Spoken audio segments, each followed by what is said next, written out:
జై శ్రీరామ్. శ్రీమాత్రే నమః. శ్రీ గురుభ్యో నమః. 2026 సంవత్సరం జూన్ నెల 2వ తారీఖు నుంచి ఖగోళంలో ఒక ప్రత్యేక అంశం చోటు చేసుకుంటుంది. ఈ ప్రత్యేక అంశము దేవగురువు అయిన బృహస్పతి ఆయన బంగారు పాదాన్ని తన ఉచ్చ రాశి అయిన కర్కాటక రాశిలోకి బంగారు పాదాన్ని మోపుతున్నారు. కర్కాటక రాశిలో ఆయన సంచారం సంవత్సరం పాటు ఉంటుంది. మళ్ళీ వచ్చే సంవత్సరం జూన్ ఆయన తదుపరి సింహరాశిలోకి ఆయన అడుగు పెడతాడు.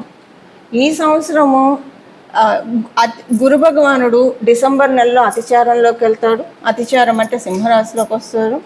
ఆ తర్వాత మళ్ళీ కర్కాటక రాశిలోకి వస్తారు. అంటే ఈ సంవత్సరం మనం మొత్తంగా చూసుకుంటే కనుక గురు భగవానుడు అతిచారంలోకి వెళ్ళడం, మళ్ళీ వక్రగతిలోకి వెళ్ళడం, ఇవన్నీ ఉన్నాయి. ఇవన్నీ మళ్ళీ మనము అప్పుడు ప్రత్యేకంగా మాట్లాడుకుందాం. ఆ డిసెంబర్ నెలలో అప్పుడు మళ్ళీ దాని గురించి ఎలాంటి రిజల్ట్స్ ఉంటాయి అనేది మళ్ళీ చేస్తాను. ఓవరాల్గా అసలు గురు భగవానుడు కర్కాటక రాశిలో ఉండడము, తన ఉచ్చ రాశి, అన్ని రాశుల్లోకి ఆయనకి స్పెషల్ రాశులు కొన్ని ఉంటాయి, 3 ఉన్నాయి. అందులో ఆయన స్వక్షేత్రాలను మినహాయిస్తే ఇంకా స్పెషల్ రాశి, ఇంకా ఆయన ప్రత్యేకమైన రాశి ఉచ్చ రాశి కర్కాటక రాశి. ఈ కర్కాటక రాశిలో ఇప్పుడు గురు భగవానుడు సంచారము ద్వాదశ రాశుల వాళ్ళకి, ద్వాదశ లగ్నాల వాళ్ళకి ఎలాంటి మంచి ఫలితాలు ఇవ్వబోతుంది. మళ్ళీ మనకి ఇలాంటి గ్రహస్థితి రావాలంటే, అంటే మళ్ళీ మనకి గురు భగవానుడు కర్కాటక రాశిలోకి రావాలంటే, ఒకసారి కర్కాటక రాశిలో ఆయన సంచారం ముగించిన తర్వాత మళ్ళీ 12 సంవత్సరాలు పడుతుంది. ఈసారి చాలా విశేషాలతో కూడుకొని ఉంది కర్కాటక రాశిలో గురు భగవానుడు సంచారము. అందులో ఇంకొకటి ఏంటంటే శనేశ్వరుడు, శని మహారాజు మీనరాశిలో ఉండడము. మీనరాశి ఆయన స్వక్షేత్రము. ఇప్పుడు రేవతి నక్షత్రంలో శని భగవానుడు సంచారం సాగుతూ ఉంది. 9వ దృష్టితో ఆయన మీనరాశిని చూడడము ఇదొక స్పెషల్ అంశము. కాలపురుషుడు కుండలిలో వ్యయరాశి మీద ఆయన దృష్టి పెట్టారు. సో ఈ వ్యయరాశి మీద ఆయన దృష్టి పెట్టడము, ఆయన స్వరాశి అవ్వడము, అందులో ఉచ్చరాశిలో ఉండి చూడడము, ఇవన్నీ కూడా చాలా అంటే చాలా మంచి ఫలితాన్ని ద్వాదశ రాశుల వాళ్ళకి, ద్వాదశ లగ్నాల వాళ్ళకి కలగజేస్తుంది. కొన్ని రాశుల వాళ్ళకి, కొన్ని లగ్నాల వాళ్ళకి కొంచెం వాటిని అందుకోవడంలో కొంచెం ప్రయత్నం వారు చేయాల్సి ఉంటుంది. అవేంటో మనం చూద్దాము. ఇప్పుడు మొత్తంగా అసలు ద్వాదశ రాశుల వాళ్ళకి, ద్వాదశ లగ్నాల వాళ్ళకి, 27 రాశుల వాళ్ళకి గురు భగవానుడు ఆయన ఉచ్చక్షేత్రమైన కర్కాటక రాశిలో ఉంటూ కాలపురుషుడు కుండలిలో నుంచి చతుర్థ స్థానంలో ఉంటూ ఆయన ఎలాంటి ఫలితాన్ని ప్రసాదిస్తారో చూద్దాము. మనము శ్రీరామచంద్రమూర్తి జన్మజాతకం తీసుకుంటే ఆయన పుట్టినప్పుడు గురు భగవానుడు బృహస్పతి ఆయన ఉచ్చ రాశిలో ఉన్నాడు, కర్కాటక రాశిలో ఉన్నాడు. అలాగే శ్రీకృష్ణ పరమాత్ముడు ఆయన జన్మజాతకం చూసుకుంటే ఆయన జన్మజాతకంలో కూడా గురు భగవానుడు ఉచ్చక్షేత్రంలో ఉన్నాడు, అంటే కర్కాటక రాశిలో ఉన్నాడు. అలా ఇప్పుడు అందరికీ కూడా, అంటే మనందరికీ కూడా ఉచ్చ రాశిలో ఆయన ఉన్నాడు. ఇది ప్రతి ఒక్కళ్ళకి వర్తిస్తుంది. ఇప్పుడు కొంతమంది ఉంటారు అదృష్టవంతులు, వాళ్ళు పుట్టినప్పుడే గురు భగవానుడు కర్కాటక రాశిలో ఉన్నవాళ్ళు. అలా ఇప్పుడు మీరు ఎవరైనా ఉంటే కనుక మీకు ఇంకా చాలా మంచి ఫలితాలు వస్తాయి, అంటే ఎక్కువ ఫలితాలు, రెట్టింపు ఫలితాలు ఉంటాయి.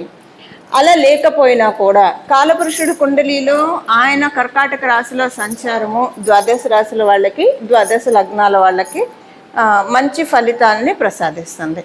ఈ ఫలితాలు ఏంటి, ఇవన్నీ కూడా ఇప్పుడు మనం 1 by 1 ప్రతి ఒక్క రాశికి విడివిడిగా మాట్లాడుకుందాం. ఇప్పుడు గురు భగవానుడు ఉచ్చ రాశిలో ఆయన ఎలాంటి ఫలితాలు ఇస్తారు అని మనం తెలుసుకోవడానికి ముందుగా కొన్ని ప్రత్యేక మీ జన్మ కుండలిలో కనుక గురు భగవానుడు మీరు పుట్టినప్పుడు కర్కాటక రాశిలో ఉంటే చాలా మంచి ఫలితాన్ని ఇస్తారు.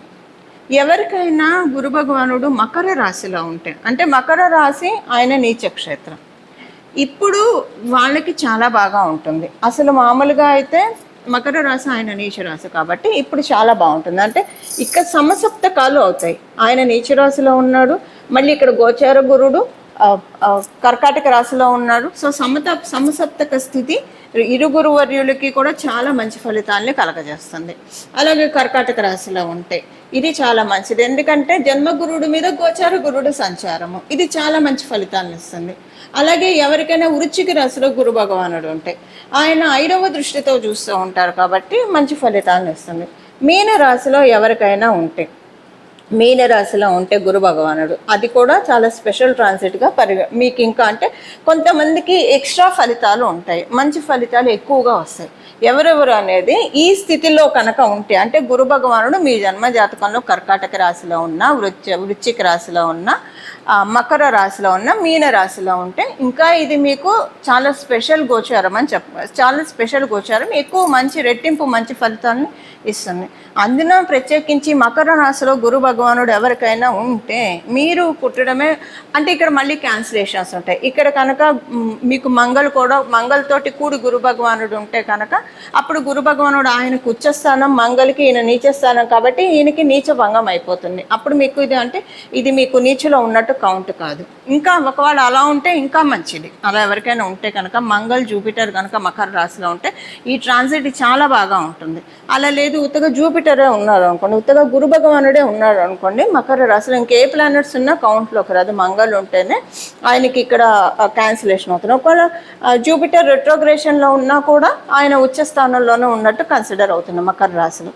అసలు మామూలుగా ఇదంతా లేకుండా జూపిటర్ కనుక గురు భగవానుడు కనుక మకర రాశిలో ఉంటే ఇది ఇంకా స్పెషల్ ట్రాన్సిట్ అవుతుంది. మీరు మీ జన్మ జాతకంలో కనుక గురు భగవానుడు మకర రాశిలో ఉంటే మీరు గురుబలం లేకుండా పుట్టారు కాబట్టి ఇప్పుడు మీరు దాన్ని మళ్ళీ వచ్చే 12 సంవత్సరాల వరకు ప్రొటెక్ట్ చేసుకోవడానికి అవకాశం ఉంటుంది. దానికోసం ఈ సంవత్సరం మొత్తం కూడా గురు భగవానుడు ఆరాధన చేస్తే చాలా మంచి ఫలితాలు ఉంటాయి. ఇప్పుడు నేను చెప్పిన ఈ ప్రత్యేక గ్రహస్థితిలో ఉన్న వాళ్ళ మటుకే కాదండి, మనందరికీ కూడా మళ్ళీ 12 సంవత్సరాల వరకు కూడా మనం గురుబలాన్ని సెక్యూర్ చేసుకోవడానికి, గురుబలాన్ని భద్రపరచుకోవడానికి ఇప్పుడు ఆహార నిల్వలు చేసుకుంటే మనకి డబ్బు నిల్వలు చేసుకుంటాం, ఆహార నిల్వలు చేసుకుంటాము, సేవింగ్స్ చేసుకుంటాము. ఇవన్నీ మనం మెటీరియల్గా చేసేది.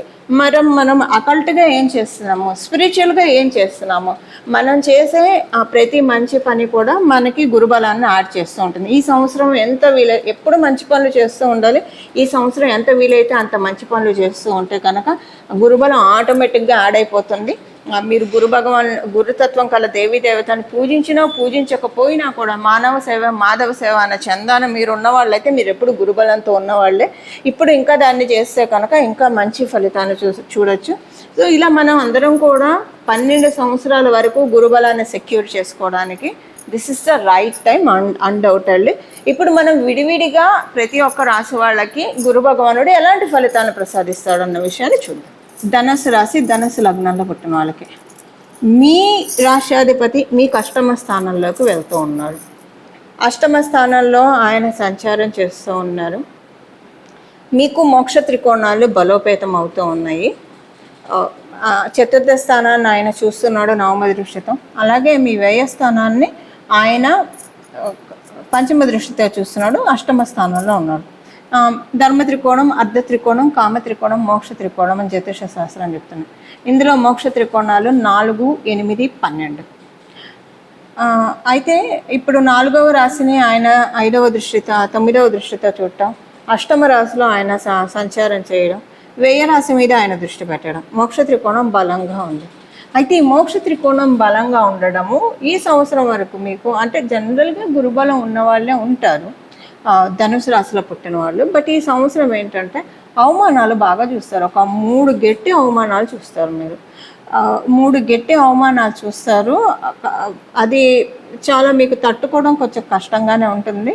కథ గురు భగవానుడు ఏంటంటే ఏది చేసినా మంచికే. ఇప్పుడు మీ రాష్ట్రాధిపతి అవుతూ ఆయన సమక్షంలో ఎందుకు అవమానం జరుగుతుంది? ఎక్కడో ఒక పెద్ద కర్మని ధ్వంసం చేయడానికే మీకు ఇది జరుగుతుందని మీరు భావించండి. అంతకు మించి ఎక్కువగా ఆలోచించకండి. వద్దన్నా కూడా అవే ఆలోచిస్తూ ఉంటారు మీరు. అది జరిగినప్పటి నుంచి ఒకటి జరిగి అది కొన్నాళ్ళు క్యారీ అవుతున్న అవమానం, దీంట్లోంచి బయటకు వచ్చాను రా భగవంతుడు అనుకున్నప్పుడు ఇంకొకటి వస్తుంది. అలా 3 చూస్తారు. బట్ ఈ 3 కూడా మీకు తెలియకుండానే కొన్ని కర్మలు మీ నుంచి వెళ్ళిపోతున్నాయి అన్నది మీరు నోటీస్ చేయాలి. దానికోసమే ఇది జరుగుతుంది. కాబట్టి అలా జరిగితేనే కదా కష్టాలు చూడకుండా మోక్షం గట్టెక్కేది. కష్టాల నుంచి గట్టెక్కడం కూడా మోక్షమే కదండి. సో మీకు ఫ్యూచర్లో కొన్ని కష్టాలు రాకుండా ఉండడానికి ఈ 12 ఇయర్స్లో కమింగ్ 12 ఇయర్స్లో ఈ సంవత్సరం గురు భగవానుడు ఈ విధంగా మీకు సేఫ్ చేయడానికే మీరు ఇది చూస్తారు. ఒకవేళ మీరు అవమానం 3 కంటిన్యూగా చూస్తూ ఉన్నారంటే వితిన్ టైం ఫ్రీక్వెంట్ ఇంటర్వెల్స్లో ఇది మీకు మంచి జరగడానికి అనేది ఒకటి రాసి పెట్టుకోండి. వివాహ ప్రయత్నాలు చేయాలనుకున్న వాళ్ళకి సమయము అనుకూలంగా లేదు, ప్రతికూలంగా లేదు. గోచారం రీత్యా మీ జన్మజాతకాన్ని అనుసరించి ఈ విషయం ఆధారపడి ఉంటుంది. అలాగే మీరు సంతానం కోసం ప్రయత్నం చేస్తూ ఉంటే కనుక సంతాన వృద్ధి ఉంటుంది. మీకు సంతానం యొక్క ఇది ఉందనుకోండి, సంతానము కోసం ప్రయత్నిస్తూ ఉంటే ఉంది, మీరు ఆల్రెడీ సంతానవతులు అయితే కనుక సంతానానికి బాగా ఉంది, ప్రాబ్లం ఏం లేదు.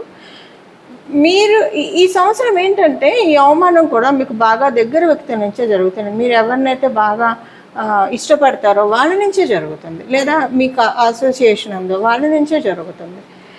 మీకు అర్థమవుతుంది, ఫోన్లో ఇది జరిగితే జరిగింది, వీళ్ళ అసలు స్వరూపం బయటపడింది, ఇంక నుంచి నేను వీళ్ళతోటి రిలేషన్ అన్నా మెయింటైన్ చేయను, లేదా మెయింటైన్ చేస్తే వాళ్ళని ఎంతలో ఉంచాలో అంతలోనే ఉంచి మెయింటైన్ చేయాలి అన్నది మీకు అర్థమవుతుంది. దానికి రియలైజేషన్ కోసమే ఇది జరుగుతుంది. ఇదే ఉండి మీరు విద్యార్థినులు అయితే కనుక కొంచెం మీరు ఎక్కువగా మతి మార్పుతోటి ఇబ్బంది పడే ఛాన్సెస్ ఉంది. ఎక్కువ కాన్సన్ట్రేషన్ డెవలప్ చేసుకోవాలి. ఈ విషయంలో కొంచెం జాగ్రత్తగా ఉండాలి. కాకపోతే విద్యార్థినులకి ఈ అవమానం అన్న పాయింట్ వర్తించదు. ఓన్లీ 21 ఇయర్స్ దాటిన వాళ్ళకి మాత్రమే. అంటే 21 ఇయర్స్ దాటిన వాళ్ళు కూడా చదువుకునే వాళ్ళు ఉంటారు, అప్పుడు కూడా ఇది వర్తిస్తుంది. బట్ బిఫోర్ 21 ఇయర్స్ వాళ్ళకి అవమానం అనేది వర్తించదు. సెకండ్ థింగ్ ఏంటంటే, మీరు వ్యాపారస్తులు అయితే కనుక వ్యాపారం చక్కగా ఉంటుంది. కథ ఏంటంటే వ్యాపారంలో అవమానాలు ఉంటాయి, 3 అవమానాలు ఉంటాయని చెప్పాను కదా, అది వ్యాపారంలో ఉండొచ్చు. కానీ వ్యాపారము అలానే మీరు ఏదన్నా మనసు బాగోక వ్యాపారాన్ని వాయిదా వేసుకోవడమే తప్పించి అక్కడ బాగానే ఉంటుంది. ఇది కొంత ఏంటంటే మీకు అర్ధాష్టమ శనిలో కూడా ఉన్నాడు. అర్ధాష్టమ శనిలో ఉన్నప్పుడు గురు భగవానుడు ఉచ్చరాశిలోకి రావడం, నెక్స్ట్ ఇయర్ అర్ధాష్టమ శని వెళ్ళిపోతూ ఉన్న కొంత మీకు పూర్తిగా అనుకూలంగా అయిన కాలం అయితే ఇంకా రాలేదు. ఇంకొక సంవత్సరం ఓపిక పట్టాలి. ధనురాశి ధను లగ్నంలో పుట్టిన వాళ్ళు మంచి ఫలితాలనే మీరు అంటే ఇప్పుడు కూడా మంచిదే పీరియడ్ అనే చెప్పాలి. ఎందుకంటే మీకు రాబోయే దోషాలు కష్టాల రూపంలో రాబోయేది ఆయనే. ఇప్పుడు మీ రాష్ట్రాధికారిపతి కాబట్టి చక్కబెట్టేస్తున్నాడు. ఇప్పుడు మన పిల్లలు ఏదన్నా చదువుకోకపోయినా లేదా ఏదన్నా చేయకూడని పని చేస్తుంటే నలుగురు చెప్పే బదులు మనమే చెప్పి వాళ్ళని ఇలా కాదు, ఈ దారిలో వెళ్ళాలి, ఇలా చదువుకోవాలి, ఇది మనం చెప్తే అది ప్రశాంతంగా ఉంటుంది కదా వాళ్ళు మార్చుకోవడానికి. ఇప్పుడు గురు భగవానుడు అదే చేస్తున్నాడు మీకు. అంటే మీరేదో ధనురాశిలో పుట్టిన వాళ్ళు చాలా ప్యూర్గా ఉంటారు, గురుబలం కల వ్యక్తులు. కానీ ఇప్పుడు ఏంటంటే జరిగే అవమానాలు మీ డెస్టినీలో ఉన్న ముళ్ళని ఆయన తీసేయాలి. ఆ తీసేయాలంటే ఏదో ఒకటి మీ చేత ఆ కర్మ పరిపక్వం చేయించే తీస్తాడు. అందువల్ల ఏదో ఆపుతూ ఉంది. ఆ కర్మ పరిపక్వం చేయడానికి ఇది జరుగుతుంది అంతే.